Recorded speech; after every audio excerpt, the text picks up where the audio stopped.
ಆದರೆ ಬಾಬಾ ಸಾಹೇಬರಿಗೆ ನಾವು ಗುರುತಿಸಬೇಕು ಅಂದರೆ ನಾವು ಬಹಳ ಮುಖ್ಯವಾಗಿ ಅವರ ವಿಚಾರಗಳನ್ನು ಜೀವಂತವಾಗಿರಬೇಕು. ಏನು ಅವ್ರು ಹೇಳಿದರೆ, ನನ್ನನ್ನು ಪೂಜಿಸಬೇಡಿ, ನನ್ನನ್ನು ಓದಿ ಅಂತ ಹೇಳ್ತಾರೆ. ಸೊ ಆ ನಿಟ್ಟಿನಲ್ಲಿ ನಾವು ಸಂವಿಧಾನ ಅಂತ ಬಹಳ ಜನ ಹೇಳ್ತಾರೆ, ಬಾಬಾ ಸಾಹೇಬರು ಸಂವಿಧಾನ ಅಂತ.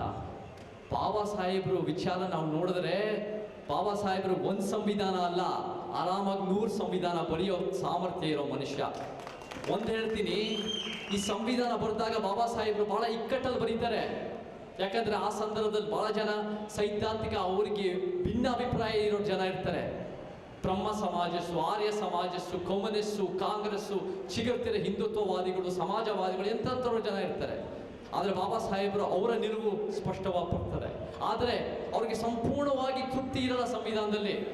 ಯಾಕಂದ್ರೆ ಎಲ್ಲರಿಗೂ ಒಪ್ಪಿಗೆ ಆಗಬೇಕು ಅನ್ನೋ ರೀತಿಯಲ್ಲಿ. ಸೊ ನಾವು ಕೂಡ ಬಾಬಾ ಸಾಹೇಬ್ರನ್ನ ಸಂವಿಧಾನ ಕಟ್ಟಾಕದಲ್ಲ, ನಾವು ಬಾಬಾ ಸಾಹೇಬರ ಪರಿವರ್ತನೆಶೀಲ ಸಿದ್ಧಾಂತ ನೋಡಬೇಕು ಅಂದರೆ ಅವರ 22 ವಾಲ್ಯೂಮ್ಗಳಲ್ಲಿ, ಅವರ 22 ಪ್ರತಿಜ್ಞೆಗಳಲ್ಲಿ, ಅವರ ಭಾಷಣಗಳಲ್ಲಿ, ಅವರ ಕಾಗದಗಳಲ್ಲಿ ಇದರಲ್ಲಿ ನಮಗೆ ಎದ್ದು ಕಾಣುತ್ತೆ. ಆಮೇಲೆ ಬಾಬಾ ಸಾಹೇಬರು ಸಂವಿಧಾನದ ಬಗ್ಗೆ ನಾವು ಹೇಳಬೇಕು ಅಂದರೆ, ನಾವು ಖಂಡಿತ ನಾವು ಬಾಬಾ ಸಾಹೇಬ್ ಸಂವಿಧಾನ ಬದಲಾಯಿಸೋ ಪ್ರಶ್ನೆ ಬರಲ್ಲ, ಅಥವಾ ಅದು ಹೇಗಿದೆಯೋ ಹಾಗೆ ಇಟ್ಕೊಳ್ಳೋ ಪ್ರಶ್ನೆ ಬರಲ್ಲ. ನಾವು ಬಾಬಾ ಸಾಹೇಬ್ ಕನಸನ್ನು ನನಸು ಮಾಡಬೇಕು ಅಂದರೆ 21ನೇ ಶತಮಾನಕ್ಕೆ ಇನ್ನೂ ಉತ್ತಮಗೊಳಿಸೋದು, ಇನ್ನೂ ಜನಪರವಾಗಿ ಮಾಡೋದು, ಇನ್ನೂ ಬಡವರ ಪರ ಮಾಡೋದು, ಇನ್ನೂ ಶೋಷಿತರ ಪರ ಮಾಡೋದು, ಇನ್ನೂ ಪ್ರಗತಿಪರ ಮಾಡೋದು, ಅದು ಬಾಬಾ ಸಾಹೇಬರ ಕನಸು ಅನ್ನೋದು ಹೇಳಿದ್ರೆ ಸುಳ್ಳಾಗಲ್ಲ. ಹಾಗೇನೆ ಬಹಳ ಜನ ಹೇಳ್ತಾರೆ ಬಾಬಾ ಸಾಹೇಬರು ಬಹಳ ಗಂಭೀರವಾದ ವ್ಯಕ್ತಿ ಅಂತ. ಹೌದು, ಕೋಪ ಜಾಸ್ತಿ ಇತ್ತು ಅಂತ ಹೇಳ್ತಾರೆ. ಅದು ಕೋಪ ಅಲ್ಲ, ಅದು ಆಕ್ರೋಶ ವ್ಯವಸ್ಥೆ ಮೇಲೆ. ಯಾಕಿತ್ತು ಆಕ್ರೋಶ ಅಂದರೆ, ಇಷ್ಟೊಂದು ಭೇದ ಭಾವನೆ ಇದ್ರೂ ಕೂಡ ಎಲ್ಲೋ ಒಂದ್ ಕಡೆ ಅನ್ಯಾಯದ ವಿರುದ್ಧ ನಿಂತ್ಕೊಳ್ಳಲ್ಲ ಜನ. ಅವ್ರ ಜೀವನದ ಜಂಜಾಟನ ಮುಂದುವರಿಸ್ತಾ ಇರ್ತಾರೆ, ವ್ಯವಸ್ಥೆ ಪರವಾಗಿ ನಿಂತ್ಕೊಂಡ್ಬಿಡ್ತಾರೆ. ಎಲ್ಲ ಒಂದ್ ಕಡೆ ಹಣೆ ಬರಹ ಅಂತ ಅಂದ್ಬಿಟ್ರು, ನಮ್ಮ ಜೀವನನೇ ಇಷ್ಟು ಅಂತ. ಬಾಬಾ ಸಾಹೇಬರು ಯಾವತ್ತೂ ಹಣೆ ಬರಹದ ಬಗ್ಗೆ ನಂಬಿರ್ತಿಲ್ಲ. ನಾವು ನಮ್ಮ ಭವಿಷ್ಯ ನಾವೇ ಕಟ್ಟಬೇಕು. ಏನ್ ಹೇಳ್ತಾರೆ ಬಾಬಾ ಸಾಹೇಬರು? ವಿಧಿ ನಂಬೇಡಿ, ನಿಮ್ಮ ಶಕ್ತಿನಲ್ಲಿ ನಂಬಿ ಅಂತ ಹೇಳ್ತಾರೆ. ಸೊ ಆ ನಿಟ್ಟಿನಲ್ಲಿ ನಾವು ಕೂಡ ನಮ್ಮ ಶಕ್ತಿನಲ್ಲಿ ನಂಬಬೇಕು ಹೊರತು ಈ ಎಲ್ಲೋ ಒಂದ್ ಕಡೆ ಹಣೆಯಲ್ಲಿ ಬರೆದಿದೆ ಇದೇ ನಮ್ಮ ಭವಿಷ್ಯ ಅಂತ ನಂಬ್ಕೊಂಡಿರೋದ್ರಲ್ಲಿ ಅರ್ಥ ಇಲ್ಲ. ನಾವು ಒಂದು ಜ್ಞಾಪಕ ಇಟ್ಕೋಬೇಕು, ಪ್ರಾಮಾಣ್ಯ ಅನ್ನೋದೇನು ಅನ್ನೋದು. ಪ್ರಾಮಾಣ್ಯ ಬುದ್ಧ, ಬಸವ, ಅಂಬೇಡ್ಕರ್ ಯಾರ್ಯಾರು ಸಮಾನತೆ ಸಾರಿದರೋ ಇವತ್ತಿನ ದಿನ ಪ್ರಾಮಾಣ್ಯ ಅವ್ರನ್ನ ನುಂಗಾಗ್ತಾ ಇದೆ, ಅವ್ರನ್ನ ಡೈಲ್ಯೂಟ್ ಮಾಡ್ತಾ ಇದೆ, ಅವ್ರನ್ನ ಹೈಜಾಕ್ ಮಾಡ್ತಾ ಇದೆ. ಪ್ರಾಮಾಣ್ಯ ಅಂದ್ರೆ ಏನು? ಅಂದ್ರೆ ಹುಟ್ಟಿದ ತಕ್ಷಣ ಕೆಲವರು ಶ್ರೇಷ್ಠ ಕೆಲವರು ಕನಿಷ್ಠ ಅನ್ನೋ ಮನಸ್ಥಿತಿ, ಅನ್ನೋ ಸಿದ್ಧಾಂತ, ಅನ್ನೋ ವ್ಯವಸ್ಥೆ. ಬುದ್ಧನ್ನ ಏನು ಯಾರು ದೇವರ ಬಗ್ಗೆ ಹೇಳಿಲ್ವೋ, ದೇವರ ಬಗ್ಗೆ ಮಾತಾಡದೇ ಇಲ್ವೋ, ಯಾರು ವೈಜ್ಞಾನಿಕತೆಯನ್ನ ಸಾಕ್ತಾರೋ ಅವ್ರನ್ನೇ ವಿಷ್ಣುವಿನ 9ನೇ ದಶಾವತಾರ ಅಂತ ಮಾಡ್ತಾರಲ್ಲ, ಅದನ್ನ ಬಾಬಾ ಸಾಹೇಬರು 22 ಪ್ರತಿಜ್ಞೆಗಳಲ್ಲಿ ವಿರೋಧ ಮಾಡ್ತಾರೆ. ಬುದ್ಧ ಯಾವುದೇ ಕಾರಣಕ್ಕೂ ವಿಷ್ಣುವಿನ ಅವತಾರ ಅಲ್ಲ ಅಂತ ಹೇಳ್ತಾರೆ. ಸೊ ನಾವು ಕೂಡ ಅದನ್ನು ನಮ್ಮ ಪ್ರಶ್ನೆ ಬರಲ್ಲ. ಅವರು ನಮ್ಮ ಗುರುಗಳು, ಅವರು ವೈಜ್ಞಾನಿಕತೆ ಸಾರಿರೋ ವ್ಯಕ್ತಿ. ಹಾಗೆ ಬಸವಣ್ಣನ ಹೇಳ್ತಾ ಇದ್ರು ನಮ್ಮ ಸ್ವಾಮೀಜಿಯವರು. ಹೇಗೆ ಬಸವಣ್ಣ ಅನ್ನೋದು ಒಂದು ಜಾತಿಗೆ ಸೀಮಿತ ಮಾಡ್ತಾರೆ, ಈ ಒಂದೊಂದು ಜಾತಿಗೆ ಒಂದೊಂದು ನಾಯಕರು ಅಂತ ಮಾಡೋದೇ ಅದು ಪ್ರಾಮಾಣ್ಯ. ಯಾಕಂದ್ರೆ ಬಸವಣ್ಣ ಆಗಿರ್ಬೋದು, ಕುವೆಂಪು ಆಗಿರ್ಬೋದು, ಕನಕದಾಸ ಆಗಿರ್ಬೋದು, ಇವರೆಲ್ಲ ಲಿಂಗಾಯತ, ಒಕ್ಕಲಿಗರ ಕುರುಬರಲ್ಲ, ಇವರೆಲ್ಲ ಸಮಾನತಾವಾದಿಗಳು. ಬಾಬಾ ಸಾಹೇಬರು ಕೂಡ ಅದೇ ರೀತಿ. ನಾವು ಅದನ್ನು ಕಟ್ಟಾಕೋದ್ರಲ್ಲಿ ಅರ್ಥ ಆಗಿಲ್ಲ. ಯಾರ್ಯಾರು ಸಮಾನತೆ ಸಾರ್ತೀವೋ ಅವರೆಲ್ಲ ನಮ್ಮ ಗುರುಗಳು, ಯಾವ ಜಾತಿಯ ಗುರುಗಳಲ್ಲ. ಇವತ್ತಿನ ದಿನ ನಿಜ ಹೇಳಬೇಕು ಅಂದ್ರೆ, ಯಾರು ಬಸವಣ್ಣನ ಉಳಿಸ್ತಾ ಇದ್ದಾರೆ ಅಂದ್ರೆ ಅದು ಯಾವುದೋ ಒಂದು ಪ್ರಬಲ ಜಾತಿ, ಲಿಂಗಾಯತ ಜಾತಿಯರು ಅಲ್ಲ. ಅವರೆಲ್ಲ ಸ್ವಜಾತಿ ಪ್ರೇಮ, ಹಿಂದುತ್ವದ ಪರವಾಗಿ ನಿಂತಿದ್ದಾರೆ. ಇವತ್ತು ಯಾರು ಬಸವಣ್ಣನ ನಿಜವಾದ ಬದುಕ್ತಾ ಇದ್ದಾರೆ ಅಂದ್ರೆ ಬಾಬಾ ಸಾಹೇಬ್ ಅಂಬೇಡ್ಕರ್ ನಂಬ್ಕೊಂಡಿರೋ ದಲಿತರ ಮನೆಯಲ್ಲಿ ಬಸವಣ್ಣ ಉಳಿದಿದ್ದಾರೆ. ಅದು ಹೆಮ್ಮೆಯ ವಿಚಾರ. ಹಾಗೆ ಬಾಬಾ ಸಾಹೇಬರು ನಾನು ಹೇಳಿದೆ, ಒಂದು ಜಾತಿ ಕಟ್ಟಾಕ್ತಾರೆ, ಅವ್ರನ್ನ ಒಂದು ದಲಿತ ನಾಯಕ, ಅದಲ್ವೇ ಅಲ್ಲ. ಅವರು ಒಂದು ಸಮಾನತೆಯ ನಾಯಕ, ಒಂದು ವಿಶ್ವದ ಸಮಾನತೆಯ ಒಂದು ಪರಿವರ್ತನೆಯ ನಾಯಕ. ಆದರೆ ಅವರು, ನಾವು ನೋಡಿ ಬಸವಣ್ಣ ಅಂದಾಗ ಎಷ್ಟೋ ಜನ ಮಾತಾಡ್ತಾರೆ, ಲಿಂಗಾಯತ ಸಮುದಾಯ ಹೇಳ್ತಾರೆ. ಇವಾಗ ಮಠದ ಬಗ್ಗೆ ಚರ್ಚೆ ಬರುತ್ತೆ, ಮಠಾಧೀಶರು ಆಧುನಿಕ ಬಸವಣ್ಣ ಅಂತಾರೆ, ಅಥವಾ ಲಿಂಗಾಯತ ಸಮುದಾಯದ ರಾಜಕಾರಣಿಗಳು ಆಧುನಿಕ ಬಸವಣ್ಣ ಅಂತಾರೆ. ಅವರೆಲ್ಲ ರೀ ಆಧುನಿಕ ಬಸವಣ್ಣ.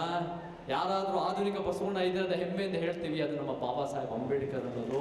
ಅದನ್ನು ಜನರಿಗೆ ಗೊತ್ತಾಗ್ಬೋದು. ಹಾಗೆ ನಮಗೆ ಇವತ್ತಿನ ದಿನ ಬದಲಾವಣೆ ಅಂದರೆ ನಮ್ಗೆ ಗೊತ್ತಿರೋ ಹಾಗೆ ಬುಲೆಟಿಂದ ಸಾಧ್ಯ ಇಲ್ಲ, ಬೇಡವೇ ಬೇಡ. ನಮಗೆ ಬ್ಯಾಲೆಟ್ಟಿಂದ ಬೇಕಾಗಿದೆ. ಆದರೆ ಬ್ಯಾಲೆಟ್ಟಿಂದ ಅಂದರೆ 5 ವರ್ಷಕ್ಕೆ ಒಂದ್ಸಲಿ ಮತ ಹಾಕ್ಬಿಟ್ಟು ಸುಮ್ಮನೆ ಇರೋ ಪ್ರಶ್ನೆ ಬರಲ್ಲ. ನಾವು ದಿನನಿತ್ಯ ನಾವು ಅನ್ಯಾಯದ ವಿರುದ್ಧ ನಿಂತ್ಕೊಂಡಿರ್ಬೇಕು. ಈ ವ್ಯವಸ್ಥೆನೆಲ್ಲ ರಾಜಕೀಯ ಪಕ್ಷಗಳನ್ನ ನಾವು ನಂಬಕ್ಕಾಗಲ್ಲ. ಯಾರು ಕೂಡ ಸಮಾನತೆ ಸಾರಲ್ಲ. ಮಹಿಳಾ ವಿರೋಧಿ ಇದ್ದಾರೆ, ದಲಿತ ವಿರೋಧಿ, ಆದಿವಾಸಿಗಳ ವಿರೋಧಿ, ಕಾರ್ಮಿಕರ ವಿರೋಧಿ, ಪರಿಸರ ವಿರೋಧಿ, ಅದರ ಜೊತೆ ಕನ್ನಡದ ವಿರೋಧಿ, ಎಲ್ಲ ರೀತಿ ವಿರೋಧಿಗಳಿರೋ ಪಕ್ಷಗಳನ್ನ ನಂಬಕ್ಕಾಗಲ್ಲ. ಜ್ಞಾಪಕ ಇಟ್ಕೊಳ್ಳಿ, ಬರೀ ಆಡಳಿತ ಪಕ್ಷನ ವಿರೋಧ ಮಾಡ್ಕೊಂಡು ಕೂತ್ಕೊಂಡ್ರೆ ನಾವು ಒಂದು ರೀತಿ ಪ್ರತಿಪಕ್ಷಗಳ ವಿರೋಧ ಪಕ್ಷಕ್ಕೆ ಒಂದು ರೀತಿ ಚಮಚಗಳಾಗ್ತೀವಿ. ಆದರೆ ನಿಜವಾಗ್ಲೂ ಅಂಬೇಡ್ಕರ್ ವಾದಿಗಳಾಗಬೇಕು ಅಂದರೆ ಇಡೀ ಈ ರಾಜಕೀಯ ವ್ಯವಸ್ಥೆ ಯಾವುದು ಭೇದ ಭಾವನೆ ಸಾರತ್ತೋ ಆ ಇಡೀ ವ್ಯವಸ್ಥೆ ವಿರೋಧ ಮಾಡಬೇಕು. ಸೊ ಆ ನಿಟ್ಟಿನಲ್ಲಿ ನಾವೆಲ್ಲ ಒಂದು ರೀತಿಯ ಒಂದು ಹೋರಾಟದ ಮುಖಾಂತರ, ಸಂಘಟನೆ ಮುಖಾಂತರ ಕಟ್ಟೋದು ಬಹಳ ಮುಖ್ಯ ಇವತ್ತಿನ ದಿನ. ಅದು ಬುದ್ಧ, ಬಸವ, ಅಂಬೇಡ್ಕರ್, ಪೆರಿಯಾರ್ ಸಿದ್ಧಾಂತಗಳಲ್ಲಿ. ಮತ್ತೆ ನಮಗೇನಾದ್ರೂ ಸಮಾನತೆ ಬರಬೇಕು ಅಂದರೆ ನಾವು ಸಂಘಟನೆ ಕಟ್ಟಿದ ತಕ್ಷಣ ಸಮಾನತೆ ಬರಲ್ಲ. ಸಮಾನತೆ ಬರಬೇಕು ಅಂದರೆ ನಾವು ಸಮಾನತೆಗೋಸ್ಕರ ಕಿತ್ಕೋಬೇಕು, ಪಡ್ಕೋಬೇಕು, ಕಸ್ಕೋಬೇಕು. ನೋಡಿ, ಅಧಿಕಾರ ಎಲ್ಲೇ ಇಡೀ ಇತಿಹಾಸದಲ್ಲಿ ಅಧಿಕಾರದವರು ಅಷ್ಟು ಸುಲಭ ಬಿಟ್ಕೊಟ್ಬಿಟ್ಟಿದಾರಾ? ಶ್ರೀಮಂತವ್ರು ಬಿಟ್ಕೊಟ್ಬಿಡ್ತಾರೆ, ಮೇಲ್ಜಾತಿಯವ್ರು ಬಿಟ್ಕೊಡ್ತಾರೆ, ಗಂಡಸರು ಬಿಟ್ಕೊಟ್ಬಿಡ್ತಾರಾ? ಯಾಕೆ ಬಿಟ್ಕೊಡ್ತಾರೆ? ಬಿಟ್ಕೊಡಲ್ಲ. ನಾವು ಕಿತ್ಕೋಬೇಕು. ನಮಗೇನು ಬೇಕಾಗತ್ತೆ ಅಂದರೆ ನಾವು ನೋಡಿ ನಮ್ಮ ಹೋರಾಟಗಳನ್ನ, ಸ್ವತಂತ್ರದ ಹೋರಾಟ ಆಗಿರ್ಬೋದು, ಎಷ್ಟು ಜನ ಜೀವ ಕೊಟ್ಟರು, ಮತ್ತೆ ಇದರ ಹೋರಾಟ, ಭಾಷೆಯ ಹೋರಾಟ, ಭಾಷೆ ರಾಜ್ಯದ ಹೋರಾಟ ಆಗಿರ್ಬೋದು, ಮತ್ತೆ ಹಿಂದಿ ವಿರುದ್ಧದ, ಹೇರಿಕೆ ವಿರುದ್ಧದ ಹೋರಾಟಗಳು, ಮತ್ತೆ ಬಹಳ ಮುಖ್ಯವಾಗಿ ಹೋದ ವರ್ಷ ನಮ್ಮ ರೈತರ ಹೋರಾಟ ಎಷ್ಟು ಮುಖ್ಯ ಆಯಿತು. ರೈತರ ಹೋರಾಟ 600 ಜನ ಮೇಲೆ ಜೀವ ಕೊಟ್ಟಿದ್ದಾರೆ. ಅವ್ರ ಮೇಲೆ ಟೀರ್ ಗ್ಯಾಸ್ ಹಾಕ್ತಾರೆ, ಅವ್ರ ಮೇಲೆ ವಾಟರ್ ಕ್ಯಾನನ್ ಹಾಕ್ತಾರೆ. ಆದರೆ ನಾವು ಹೋರಾಟದ ಮುಖಾಂತರ ಬದಲಾವಣೆ ಸಾಧ್ಯ ಅಂತ ಹೇಳ್ತಾರೆ. ಅದೇ ಕಿಚ್ಚು ನಮ್ಮ ಸಮಾನತಾವಾದಿಗಳು, ನಮ್ಮ ಬುದ್ಧ, ಬಸವ, ಅಂಬೇಡ್ಕರ್ ವಾದಿಗಳಲ್ಲಿದ್ದರೆ ಪರಿವರ್ತನೆ ಅಂತ ಖಚಿತ ಅಂತ ಹೇಳಕ್ಕೆ ಇಷ್ಟಪಡ್ತೀನಿ. ಹಾಗೆ ಕೊನೆಯದಾಗಿ ರಾಜಕೀಯ ಬದಲಾವಣೆ ಬರಬೇಕು ಅಂದರೆ ಸಾಮಾಜಿಕ ಬದಲಾವಣೆ ಬರಬೇಕು. ಸಾಮಾಜಿಕ ಬದಲಾವಣೆ ಬರಬೇಕು ಅಂದರೆ ಮಾನಸಿಕ ಬದಲಾವಣೆ ಬರಬೇಕು. ನಾವು ಬುದ್ಧ, ಬಸವ, ಅಂಬೇಡ್ಕರ್ ವಾದಿಗಳಂದ್ರೆ ನಾವು ಎಲ್ಲೋ ಒಂದು ಕಡೆ ಸಮಾಜ ಬದಲಾಗತ್ತೆ ಅಂತಲ್ಲ, ನಮ್ಮ ಮನಸ್ಸಿನಲ್ಲಿ ಪ್ರತಿಯೊಬ್ಬರು ನೋಡೋ ದೃಷ್ಟಿ ನಾವೆಲ್ಲರೂ ಸರಿ ಸಮಾನರು. ಯಾರೊಬ್ಬ ಶ್ರೀಮಂತ ನಮ್ಗಿಂತ ಹಿರಿಯನಲ್ಲ, ನಮ್ಗಿಂತ ಶ್ರೇಷ್ಠನಲ್ಲ, ಯಾವುದೋ ಬಡವ ನಮ್ಗಿಂತ ಕನಿಷ್ಠ ಅಲ್ಲ, ನಾವೆಲ್ಲರೂ ಸರಿ ಸಮಾನರು.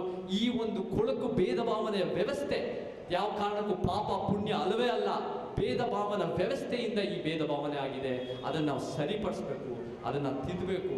ಅದು ಬುದ್ಧ, ಬಸವ, ಅಂಬೇಡ್ಕರ್, ಪೆರಿಯಾರ್, ಕುವೆಂಪು ಸಿದ್ಧಾಂತದಿಂದನೇ ಸಾಧ್ಯ. ಇಷ್ಟು ಹೇಳಿ ನನಗೆ ಒಂದು ವಚನ ಹೇಳಿ ನನ್ನ ಮಾತು ಮುಗಿಸ್ತೀನಿ. ಇದು ಅಲ್ಲಮ ಪ್ರಭುವಿನ ವಚನ. ನನಗೆ KSRTC ನೌಕರರ ಜೊತೆ ಈ ಒಂದು ಅರ್ಥಪೂರ್ಣ ಕಾರ್ಯಕ್ರಮದಲ್ಲಿ ಭಾಗವಹಿಸೋಕ್ಕೆ ಅವಕಾಶ ಸಿಕ್ಕಿದ್ದು ಸಂತೋಷ ಆಗಿ. ಈ ಅಲ್ಲಮ ಪ್ರಭು ವಚನ ಏನಿದೆ ಅಂದರೆ, ಎತ್ತನ ಮಾಮರ ಎತ್ತನ ಕೋಗಿಲೆ ಎತ್ತನಿಂದೆತ್ತ ಸಂಬಂಧವಯ್ಯ, ಬೆಟ್ಟದ ನಲ್ಲಿಕಾಯಿ ಸಮುದ್ರದೊಳಗಣ ಉಪ್ಪು ಎತ್ತನಿಂದೆತ್ತ ಸಂಬಂಧವಯ್ಯ, ಕುಹೇಶ್ವರ ಲಿಂಗಕ್ಕೆಯು ಎನಗೆಯು ಎತ್ತನಿಂದೆತ್ತ ಸಂಬಂಧವಯ್ಯ. ಜೈ ಕರ್ನಾಟಕ, ಜೈ ಭೀಮ್.